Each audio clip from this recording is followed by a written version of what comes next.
নমস্কার বন্ধুরা, আশা করি আপনারা ভালো আছেন। আজ আবারও চলে এসেছি একটা নতুন রেসিপি নিয়ে আপনাদের সামনে।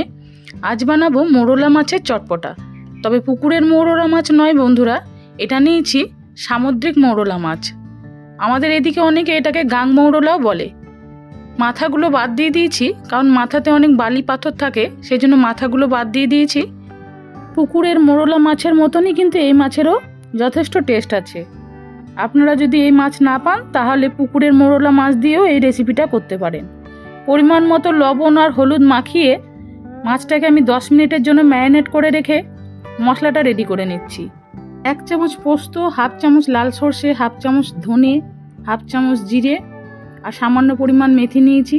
এদিকে পেঁয়াজ নিয়েছি একটা বড় সাইজের, একটা টমেটো নিয়েছি, বেশ খানিকটা কাঁচা লঙ্কা, ধনে পাতা, 1 চা চামচ নিয়েছি আদা, 2টো নিয়েছি আমচুর আর 8 থেকে 10টা নিয়েছি রসুনের কোয়া। প্রথমে মশলাগুলোকে একটু ড্রাই রোস্ট করে নিতে হবে। কড়াইয়ে মশলাগুলোকে দিয়ে আমি একটু ভেজে নিচ্ছি। 5-10 সেকেন্ড একটু মশলাটাকে ভেজে নিয়ে তুলে নিলাম বন্ধুরা। এবার ওই কড়াইতেই দিয়ে দিলাম 1 চামচ মতো সর্ষের তেল, একটা শুকনো লঙ্কা আর যে রসুনটা ছাড়িয়ে রেখেছিলাম 8-10 কোয়া মতো, সেটা দিয়ে দিলাম। এটাকে একটু ভেজে নেব। 2টো আমচুর নিয়েছিলাম, সেটাকে আমি জলে ভিজিয়ে রেখেছিলাম বন্ধুরা। এই আমচুর 2টোকেও এই তেলের মধ্যে দিয়ে দিলাম। আর যে ধনে পাতাটা কুচি করে রেখেছিলাম সেখান থেকে অর্ধেকটা ধনে পাতা আমি এই তেলের মধ্যে দিয়ে দিয়েছি। এবার এটাকে একটু ভালো করে ভেজে নেব। আর যে ড্রাই রোস্ট করে রাখলাম মশলাটা আর এই তেল রসুন ভাজাটা একসাথে এটাকে বেটে নেব মিক্সিতে। জল ছাড়াই বেটে নেব, তো খুব প্লেন করে বাটা চলবে না, একটু দানা দানা করে বেটে নিতে হবে। পরিমাণ মতো এখানে সর্ষের তেল দিয়ে দিলাম কড়াইতে। তেল গরম হয়ে গেছে, এবার মাছগুলোকে ভালো করে ভেজে নিতে হবে। এই মাছ খুব শক্ত প্রকৃতির হয়, সেই জন্য মাছ খুব একটা ভাঙে না, তাই আমি বেশি করে মাছটা দিয়ে দিয়েছি কড়াইতে। আর ভেঙে গেলেও এই রেসিপিতে খুব একটা অসুবিধা হবে না বন্ধুরা, যেহেতু চটপটা বানাবো। কিন্তু তবু মাছগুলো একটুও ভাঙেনি, প্রায় সবগুলোই আস্ত রয়েছে। আমি দুবারে এরকমভাবে সমস্ত মাছ ভেজে নিয়েছি। যারা আমাকে এখনও অবধি সাবস্ক্রাইব করেননি বন্ধুরা, তাদের কাছে অনেক অনেক অনুরোধ রইল আমার চ্যানেলটিকে সাবস্ক্রাইব করার। ভিডিওর পাশে থাকা বেল আইকনটি প্রেস করে আমাকে সাবস্ক্রাইব করলে আমি কোনো ভিডিও আপলোড করলে তার প্রথম নোটিফিকেশানটা আপনাদের কাছেই পৌঁছবে। দেখুন বন্ধুরা, দুবারে প্রায় আমার সব মাছগুলো ভাজা হয়ে গেছে। এবার আমি মাছগুলোকে তুলে নিয়ে ওই তেলের মধ্যেই ফোড়ন দিয়ে দিচ্ছি কালো জিরে। 1/2 চামচ মতো কালো জিরে দিয়ে দিলাম। এবার কেটে রাখা পেঁয়াজটা দিয়ে পেঁয়াজটাকে ভালো করে একটু ভেজে নিতে হবে। এই সময় গ্যাসের ফ্লেম লো টু মিডিয়াম হিটে রাখতে হবে। পেঁয়াজটাকে একটু ভালো করে ভেজে নিতে হবে প্রায় 1 মিনিট মতো।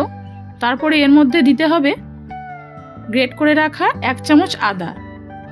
পেঁয়াজ আর আদাটা একটু ভালো করে ভাজা ভাজা হয়ে গেলে এর মধ্যে দিয়ে দিতে হবে এবার কাঁচা লঙ্কা কুচি।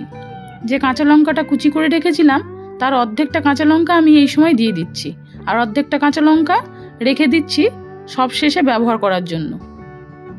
এটাকে 5-10 সেকেন্ড ভাজার পরে এর মধ্যে দিয়ে দিচ্ছি এবার কেটে রাখা টমেটোটা।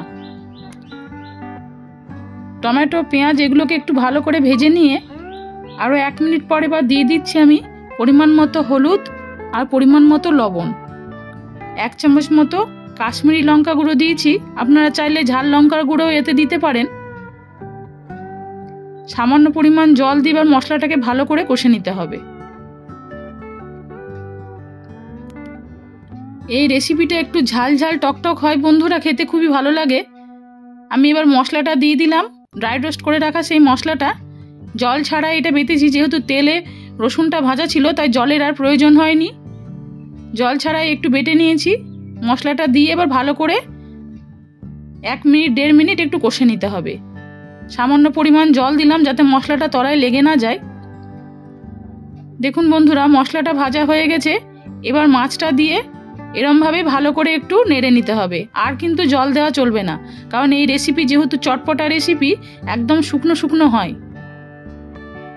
আর এত টেস্টি হয় বন্ধুরা এই রেসিপি খেতে।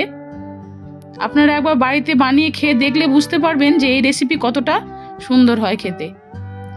পরিমাণ মতো এবার ধনে পাতা আর কাঁচা লঙ্কা যেটা ছিল সেটা দিয়ে দিলাম। তৈরি হয়ে গেল মৌরলা মাছের চটপটা।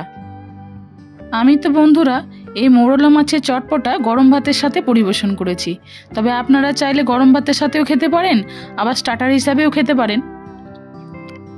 আজকের এই রেসিপি বন্ধুরা আপনাদের ভালো লেগে থাকলে একটা লাইক দেবেন, শেয়ার করার জন্য অনেক অনেক অনুরোধ রইল আপনাদের কাছে।